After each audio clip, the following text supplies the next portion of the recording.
Welcome to panel 3 on the present and future of Swedish Asia research. And I'm Sang-Soo Lee. I'm a senior research fellow at ISDP. In the previous sections, we discussed about our past experience and then situation in Asia and Sweden. But in this session, we will more focus on the present and the future. We have three very distinguished speakers. First speaker is Johan Lindquist, professor of social anthropology and director of the Forum for Asia Studies, Stockholm University. And then the second speaker, Linus Hagström, a professor of Swedish Defense University and senior research fellow, the Swedish Institute of International Affairs. And then last speaker, Marina Svensson, professor of modern China studies and director of the Center for East and Southeast Asian Studies, Lund University. Each speaker will give 10 minutes presentation and we will open Q&A session. So please. Thank you very much. Linus and I decided to swap our slots since my comments are slightly more general than both Linus and perhaps Marina's as well. I'll try and pick up on some of the discussion that we had that was raised in the previous panel. So I'm trying to raise some larger issues that I see as important for this conference. So I want to address some of the issues that we're dealing with in this conference by unpacking the phrase Swedish research, Asia research itself.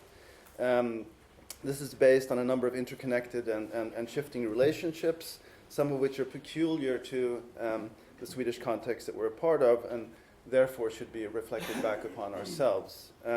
More specifically, these include relationships between Sweden and the outside world, between different Asian studies communities within Sweden, between Asian studies and academic disciplines, and between research and forms of knowledge that are produced outside the university. A lot of big questions, but I want to touch upon all of them briefly in order to kind of create a frame for what I'm trying to say. First, we might reasonably ask, why Sweden?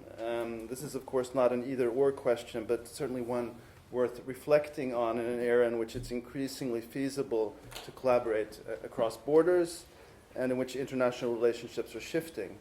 So arguably, previous Swedish government involvement in organizing Asian studies on an international scale, for instance, the Nordic Institute of Asian Studies in Copenhagen, has become increasingly anachronistic and limiting in many ways.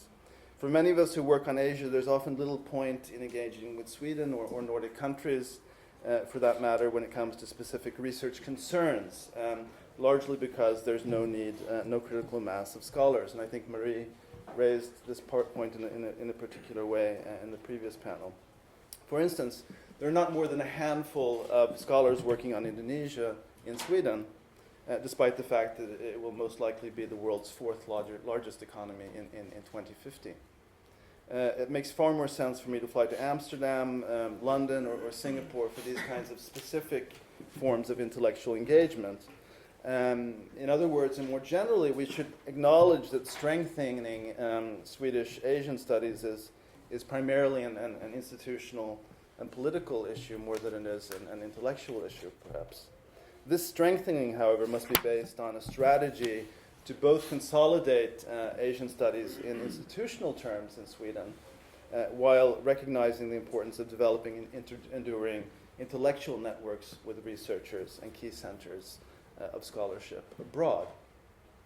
Second, and directly related to the previous point concerning institutions, the top-down organization of the public Swedish university system, limited middle-class mobility, and internal hiring practices have historically created dispersed and isolated research environments for Asian studies, and academic research more generally in Sweden. And I think that this was a point that Börje touched upon in the previous panel. This is changing, of course, as we have increasingly autonomous universities and increasing internationalization of university faculty, but also perhaps an increasingly precarious number of researchers around the country. Nevertheless, we still have a range of small Asian studies centers and groups across the country, the strongest of which now is probably in Lund. In Lund. Stockholm is a case in point, as we have Asian studies researchers with universities isolated in various academic disciplines and separate faculties, often split between the social sciences and the humanities, but also across the city in a range of think tanks, centers, and departments. There have admittedly been significant attempts at consolidation, not least through the Swedish School of Advanced Asia Pacific Studies in the early 2000s, which was mentioned also earlier. Although this facilitated the career development of a number of postdocs, myself included, and even greater numbers of PhDs, and to a certain degree created a loose network of Asia scholars. This model did not prove sustainable in the long term in terms of collaboration or renewed forms of financing. As we look ahead, the reasons for this should be considered in relation to the new landscape of internationalization and university autonomy. More starkly, what should one think? The question that might be posed is, should one think about consolidating Asian studies in a particular center, feasible, not least with improving modes of transport, or through the development of new forms of translocal networks that depend on more sustainable financing models. Third, it's clear that despite having entered the Asian century, the heyday of area studies, which drew scholars from different disciplines into conversation, has largely passed. There are good reasons for this, as area studies, not least in relation to Southeast Asia, was largely a Cold War construct. The relationship between Asian studies and academic disciplines such as political science, economics, anthropology, and history has shifted and taken different paths. But generally, there's a more focused concern today with methods, which is developed across disciplines in different kinds of ways.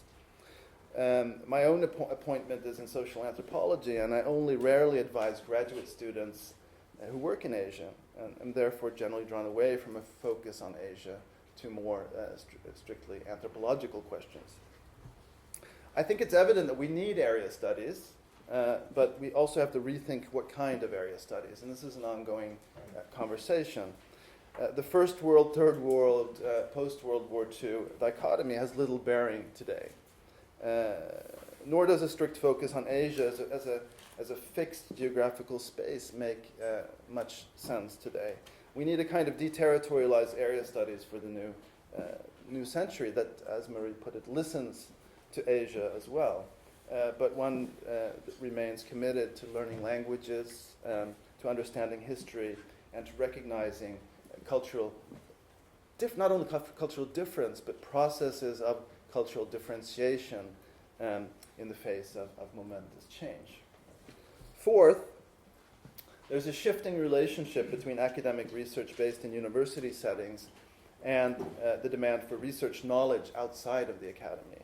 The past decades has witnessed the dramatic growth of think tanks and broader discussions concerning the importance of harnessing social science knowledge, not least with regard to Asia, in order to strengthen economic growth or as the basis for creating policy. This conference itself reflects these different interests between think tanks and academic research, between government and business, and so on. Now, there's much concern with cooperation in this discourse, and I think that there is certainly room for a wide range of collaborations and communication between different actors and organizations concerned with Asia. But we should also acknowledge that we have different interests and are concerned with different forms of knowledge. It's not self-evident, for instance, that a scholar of pre-colonial Burma or even of contemporary Indonesia will produce knowledge that, say, the Swedish Foreign Department will find particularly useful. But this is not necessarily a bad thing. We certainly need people writing policy briefs as much as we need scholars writing academic articles. And ideally, there will be people moving and translating between these worlds. In light of this, I would suggest that we begin thinking about cooperation less in direct and instrumental terms, and instead consider how we can create a kind of clearinghouse or forum for various forms of knowledge exchange centered on Asia, while allowing for a large degree of long-term autonomy for scholarly engagement in the face of economic demands. The exact form that such a forum might take as an actual center or dispersed but formalized network and how it might be funded remains to be discussed. So on that note, I'll turn it over to Linus. Thank you. Thank you very much. We are still 10 minutes behind the schedule. So I'm a little bit worried about our lunch. So please make it. So we'll suffer because the old generation didn't keep the time. Is that what it is? Well, I'll try to be as brief as possible. We got really good but broad questions when we started to think about this panel. And I will not repeat the questions, but they basically related to what's the state of Asia research in Sweden today, etc., etc. And frankly speaking, I have no idea. I don't know anything about Asia research in general in Sweden. I don't know anything about Burma, for example, or anthropological research. But what I do know a lot about is my own experience of building and leading a research environment at the Swedish Institute of International Affairs and the Swedish Defense University, which is particularly geared towards the analysis of East Asian international relations, and moreover from a quite particular perspective, from a constructivist perspective. I think that, this will be maybe a little bit self-centered. I will talk a little bit about myself and my research group. But I think that there are some general experiences here that can provide some important lessons and also tell us a little bit about where potential challenges might be. So I joined the Swedish Institute of International Affairs in 2003. And at that time, there was no East Asia research, and hadn't been for I think, decades, maybe 1 or 2 decades, since Tom Hart left the Institute. And so I was basically on my own. And I found that people in my own generation around Sweden were also on their own. So there was a kind of scattered, in Asia environment with people scattered in many different places. And this is something that we cared a lot about back then. And I was, for example, part of creating a couple of networks, one on Japan, the so-called Nordic Association for the Study of Contemporary Japanese Society, which is holding its 13th conference next week here in Stockholm, actually. And I also co-organized a conference very similar to this one. And some people who are here today took part in that conference, Oscar Almen, for example, and some others, at the Institute in 2006. But since then, I have to admit, I have more and more lost focus on Asia. I think Asia is a good baseline. I think Asia is where we have to depart if we're interested in Asia. And all of us working at the Swedish Institute of International Affairs and the Defense University have that kind of background. We know East Asian languages. Some of us know several East Asian languages. But we think that we have to break out of that kind of category as well. And in the past 10 years, I think we've focused much more on the discipline, on international relations, and of ways to strengthen our communication with that discipline. And that's, I think, that may explain some of my ignorance about Asia research in general. So what we've tried to do is to build a critical mass. And this is something that was brought up in some other talks earlier. How does one build a critical mass? And we've tried a couple of different ways for doing this. One way which I think has been really good is to have to attract younger people who are not already PhD candidates, but rather at master's level. And we have had scholarship programs, not only to have them as interns, but to give them some kind of remuneration for developing their ideas. And this has been really successful. As a matter of fact, I think we've had some 12 recipients of scholarships. And I think somewhere between 8 and 9 of them have moved on to become PhD candidates. And some of them are already PhDs. And I think the best example is Björn Jedén, who is now the head of the Asia department at the institute. So this has been important. And this kind of funding, it's not big funding, it's really small funding. Basically, I didn't have very much at all, but it made a big difference, I think. Then, my intention of having this scholarship program was to turn good MA students into PhD candidates. That was my intention. So I also needed PhD funding. And this is also something which is quite difficult to get. I think among big Swedish funders, Vetenskapsrådet, the Swedish Research Council, can provide that kind of funding. And it's also possible to pick up bits and pieces from different small funders. Anyway, I've acquired funding for 2 PhD candidates, and my colleague Carl recently got funding for 2 more. And this is a really good way of strengthening our environment. For every person that comes into the environment, we become much stronger. One tendency now is that PhD candidates have to be salaried. And of course, if you have to give PhD candidates a salary, which I think in a sense they're entitled to a salary, but it's much more expensive, and it gets even more difficult to get that kind of funding. So this is something that I would like to just put on the table. Then we've also tried hard to enhance our international contacts, like many other speakers have also done. I've launched a workshop seminar program.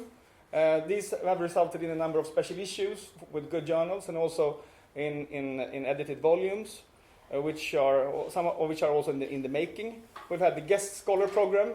So we've tried to hook up with good people and good environments around the world. And currently, there are 7 researchers in our environment, and I see actually 9 people here today. So it means we also have some associates, some interns, some hangarounds, some prospects. So talk like what's it called, like a biker, president of a biker club. What is also really good for our environment is that we're working on really similar issues.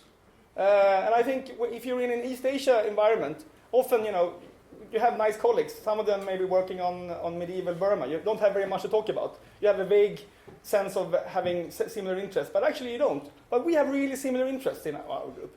And we have internal seminars where we provide each other with comments.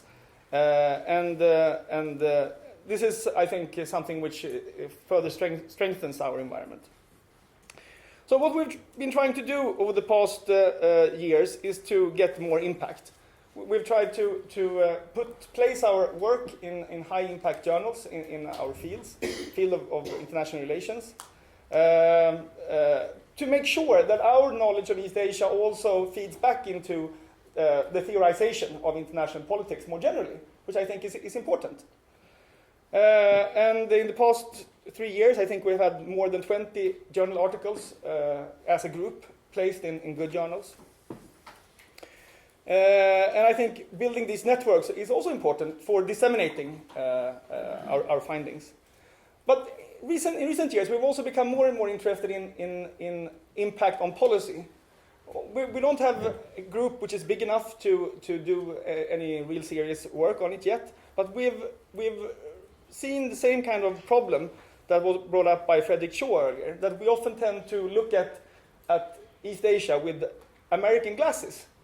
And if we buy into the narratives, the stories about East Asia that are reproduced in newspapers, in policy briefs, etc., we tend to get an American agenda with those narratives, if we accept them. And this is, I think, very unfortunate. Cecilia Hagström told us earlier about that there is so much rotation in the foreign ministry. And I think this is something which makes it difficult for us also to have to have more collaboration. But I think if collaboration could be more institutionalized, and I think this is something which I hope that the ministry could do, then I think we would be happy to have more interaction and more collaboration. This is something we're really interested in. So finally, I would like to say a few words on contribute with what, and I think this comes back to what I said earlier about narratives. I think theoretically, what we've been interested in recent years is how the distribution of narratives or stories at the global level inform policies around the world. So, for example, if we didn't have a story about the threatening North Korea, it wouldn't make sense to consider using bombs against North Korea, for example. It's a really simple example. Then, of course, North Korea is threatening. It makes belligerent statements. But still, this can be interpreted in many different ways. There are different ways to interpret North Korea. And I think what is important is to have a proliferation of different perspectives rather than and to challenge dominant narratives, because these narratives, they often become really dominant. So what we think theoretically is that the proliferation of narratives has a great impact on the distribution of power in international affairs. And that this also has great policy implications, as I just said. And that's why I think it's important for us to also make sure that our findings get well disseminated in good newspapers and Washington Quarterly, Foreign Affairs, places like that. And moreover, some of these narratives aren't even factually correct, or at least the factual underpinnings of the narratives could be challenged. One such narrative is, for example, which I have looked into myself, is about the disputed islands between Japan and China. And some of these narratives are not correct at all. And yet we treat them as if they were correct. And this has policy implications again. So I think the bottom line is that we have to make sure that what is correct and also do an inventory of interpretations that are circulating and see if we can challenge them. So to sum up, I think having some kind of scholarships for good master students is good, because it's an easy and cheap way to make sure that we attract future scholars to East Asian studies. It's also really important to have good PhD funding. But I also think that postdoc funding is important. And I have to say, although we have a really strong environment here, it's also extremely vulnerable. It's extremely vulnerable. And despite, unlike Stein, I haven't received 38 million crowns. But I actually, as a group, I think we've received something similar to that. But, many small bags of money. And we depend on that kind of funding. And I think where more Asia-geared funding would make a difference is it would insert some kind of doping into the system. Because if you get funding, you get more funding. And I think if East Asia is seen as a prioritized field for knowledge production, then I think that kind of doping would help us all compete even better for the more general funding that we're already getting. Thank you very much. Thank you, please, Marina.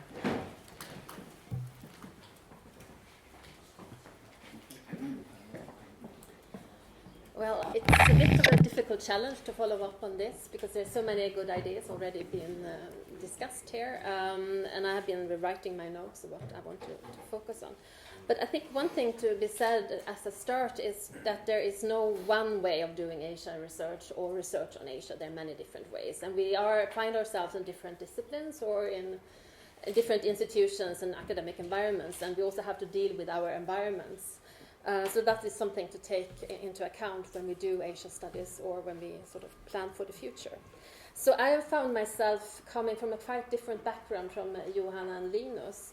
The more background of sinology, ending up in a Center for Contemporary East and Southeast Asian Studies. And that way has sort of been kind of not a straight way, but so I will not go into my own experience, just to say a little bit of having worked in interdisciplinary projects with scholars working on the same topic, coming from not only from Lund University but also from other institutions in Sweden, and that is thanks to a lot of good funding from external funders. I've also been involved in doing networking, as the previous two speakers and many others have been doing. Thanks to money from SAPS, I established the European Association of China Law Studies some years ago. So there's different ways of working also, and you sort of deal with it as you go. So there's not one big plan. Now I'm heading, since last fall, the Center for East and Southeast Asian Studies at Lund University. And as we heard from Börje, it came about 20 years ago with this kind of first initiative, Framtiden med Asien, where there was a lot of interest in Asia at the time, and it led to certain good initiatives, I think. SAPS was mentioned, and the center is one of them. And of course, the center was based on the research already being done at Lund University in this particular case. So the situation for the center right now is that we have moved towards sort of a center 2.0, where we have more of tenure teachers and lecturers, which I think is good for stability. And I think this is what's been talked about a lot, about consolidating, having just postdoc and having just this kind of very dispersed. It's very difficult to have a long-term strategy. And I'm also very much in forward for this slow research, also that research needs to take time. And it shouldn't just be focusing on contemporary issues. It's a lot of talk about global challenges, and of course that's important that we are relevant in our research, but also that research should be more long-term. So the center at the moment has 12 people, including administrative staff and also librarians. And we have a very good library, I think the best in Sweden, if not in the whole Nordic countries. And I think that is also very important resources. Even everything is digital today, a library is also still very important, and you can borrow books from us even if you're not in Lund. And we also have a master program, and I was glad to hear that discussed also, that we shouldn't forget about education at the master level, and even earlier, I would say at the BA level, which is much more difficult. So we have the largest interdisciplinary master program on Asian studies. And we've also been trying to, and now as I took over, also thinking about the future. Is there a future for our center? What is the future looking like? And how should we adapt to changes, both when it comes to research topics, and we have been working on different topics over the years. Right now we have a big project on digital China, as we call it. I think when I look at the center and our strategy for the next 5 years, I think it is important to have a physical meeting place. Lund is small in comparison to Stockholm, where it's more dispersed and you have many centers. One advantage of being in Lund, maybe. So we have also connect with other scholars at Lund, and I think there's around maybe 40 scholars in Lund working on East and Southeast Asia and South Asia, both the humanities and the social sciences. So we are trying to become a hub at Lund University, but not only at Lund University, also nationally. And we really welcome if you are interested to come and stay with us for some time. We have space in our new building. So we really would like to have more people coming in to have time to discuss research, and if you're interested in our research topics, and to develop new research topics with us, I think is very important. So I think there is a role for physical meeting places. And Sweden being small also, I think that there is much more room for collaboration, and we have collaboration already ongoing, but it should, and it can be strengthened, definitely. The way forward, I think one interesting thing is this with communication and networking and getting information. I was a little bit bemused when Stein was talking about his project, because if he had read our newsletter, looked at our webpage, he would have known we had an event just 2 weeks ago on Digital Asia, where we had the person speaking about Burma. And also on our website, you will find an article that I wrote about ethics in doing social media research. So this is again shows that communication is really very important, and this is a good place also for to strengthen communication. And thinking about newsletters is a little bit old-fashioned. Everybody should be on Twitter, but I think Twitter has its limitations, 140 characters, so it's not a good way of connecting. And Facebook groups, yes, maybe, but some ways of sort of how can we share information about when we have an idea for a research project, we need some input. or to find new collaborating partners. And also talking about with the digital, then Johan was down in Lund, and I came up to Stockholm the week after, and we had actually a meeting discussing methods and how to do the research on the digital. So I think more communication is kind of central. It sounds a bit old-fashioned, but that is why we start, I think. I'm also very much for this bottom-up. I mean, we shouldn't just be driven by research grants and what the funders or what the government think is, or the business community think is important. It should be bottom-up, and I think the money will come to us eventually. And as Linus said also, we don't need that much money to get started. And then if you publish, you hopefully get funding for these bigger grants. So I think bottom-up and curiosity-based research, slow research, is really very important. And to integrate education and research, I think, and I really appreciate what Linus and Carl has been doing, because it's not very easy, I know, from what you have been telling me also before, to sort of get this kind of funding and to get the response from the universities. So I think universities also are really important to sort of try to convince our respective universities of the importance of doing research on Asia. And I also think this would also, that Marie talked about, our Asian colleagues, it's very important to engage with them, to have conferences. I noticed that we speaking here are Swedish Asian scholars, which is a little bit problematic, but also that we have a more inclusive approach when we do our projects or invite people to conferences, and also to stay with us. And I think a lot of people are doing that already, but it's something that we could do much more and get funding for also, I think, would be very important in this knowledge production and the new age. I think there's not much time, so I think for the sake of the discussion, which I really look forward to, I think I'll leave it at that. And if you're interested about the center, what we are doing, if you have thoughts what we should be doing, please feel free to welcome us and follow us on Facebook or whatever means you want to.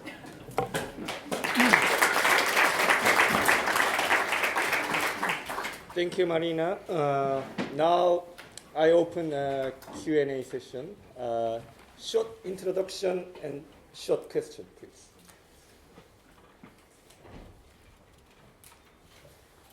Yes. So Richard C. I'm from Sweden. You have been.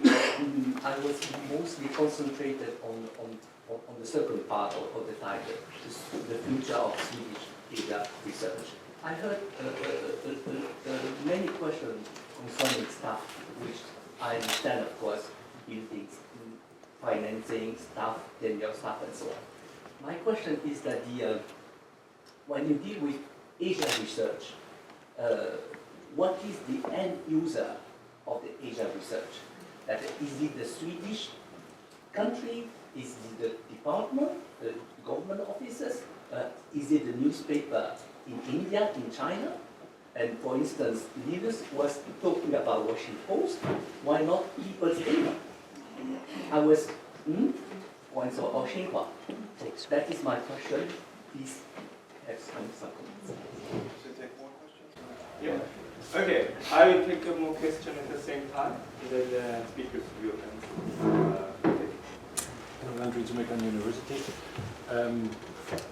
I have the impression that there are two poles where problems or fundamental problems are concentrated. One is, Marie said, research is about people, and there's nothing bad about getting people from different institutions together and exchange information you normally not exchange. That's nice. But I think the other pole is what Johan problematized, the iron cage of institutions, and as a, let's say, crystallization of different interests and producing also different interests. And I think we have a lot of alternatives for communicating, and the most important thing is to discuss the second pole, these iron cages, and because it is a rare opportunity to have a lot of stakeholders, sponsors and researchers together.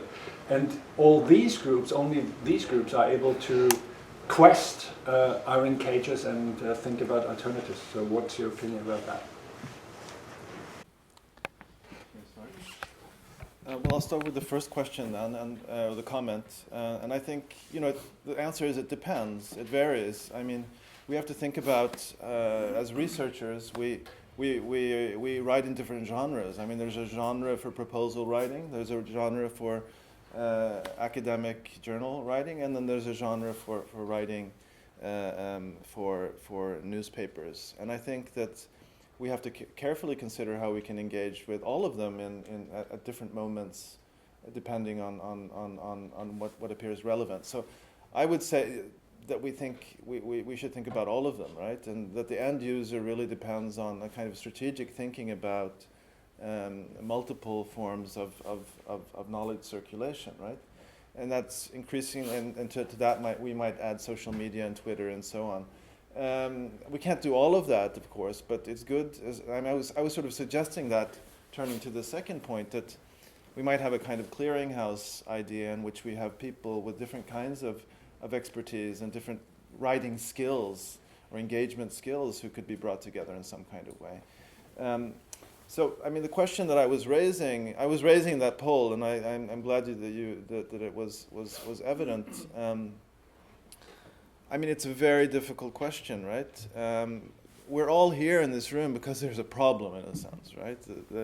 The conference was initiated as a response to something, and that problem, I think, is precisely the dispersal of sort of different scholars and officials and so on in different kinds of environments that don't communicate with each other. So the problem that needs to be resolved is, how do we create a site which is perhaps flexible, in which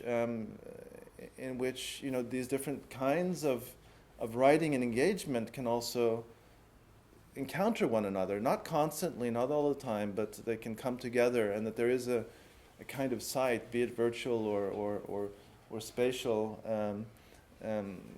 or geographical, can come together. So I'm not going to give you an answer, but I think it's located somewhere in between. I'd just like to respond to your question. I think the reason why the New York Times or Washington Quarterly or Foreign Affairs are more important than People's Daily is because Swedish and European policymakers who ponder upon East Asia and make decisions about what to do, they don't necessarily read the People's Daily so much, but they read these other American publications a lot. So we always make a joke in our research group about taking a roundabout through Washington D.C. because only by becoming a name in Washington D.C. can we get appointments at the Swedish Foreign Ministry. And I think there's some truth to this actually, and it seems to us that it's easier for them to invite what is in our view half experts on East Asian topics from, say, the German Marshall Fund than to invite us. This is weird, but I think it's because those people, they write in those journals, they write in those newspapers, and we don't.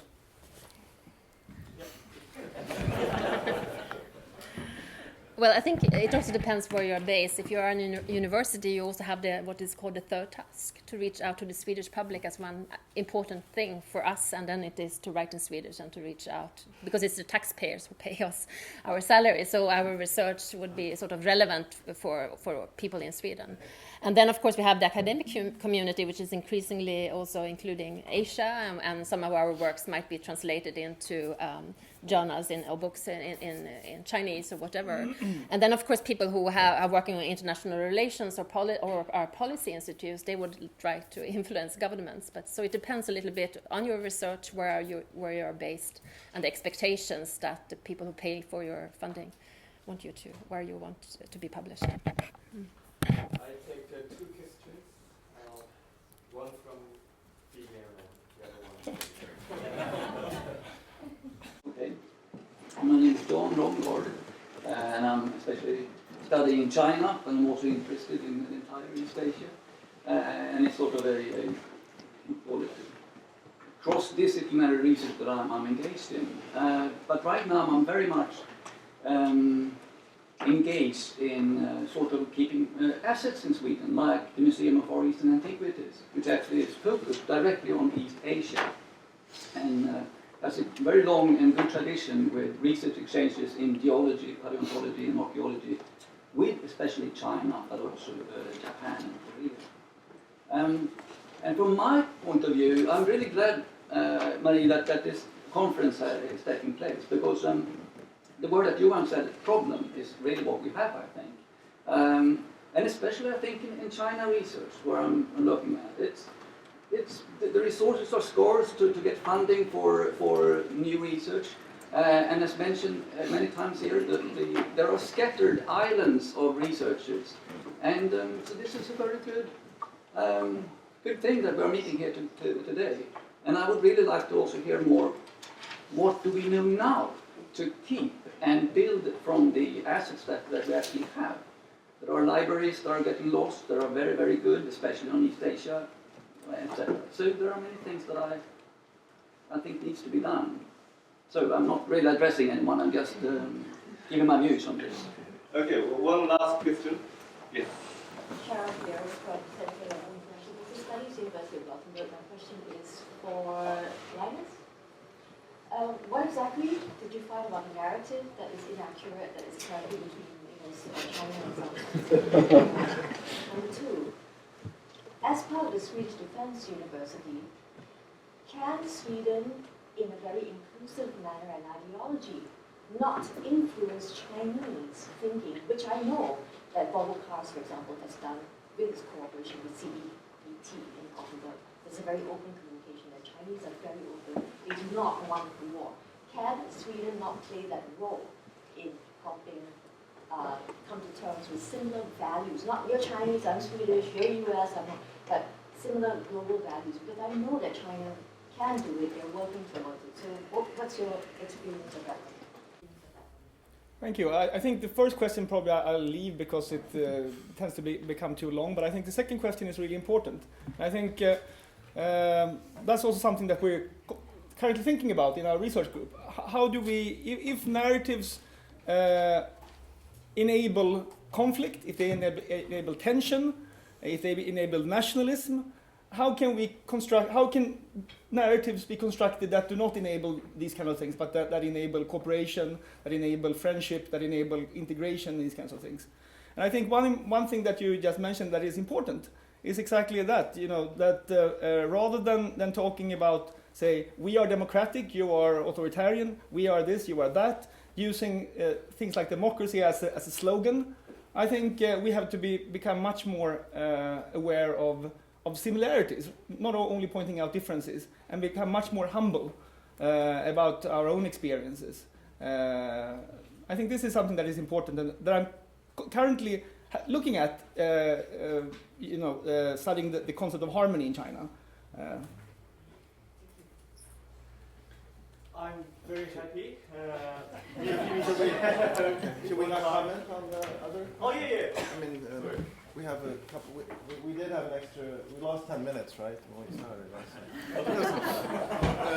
time. We'll take it out of lunch, okay?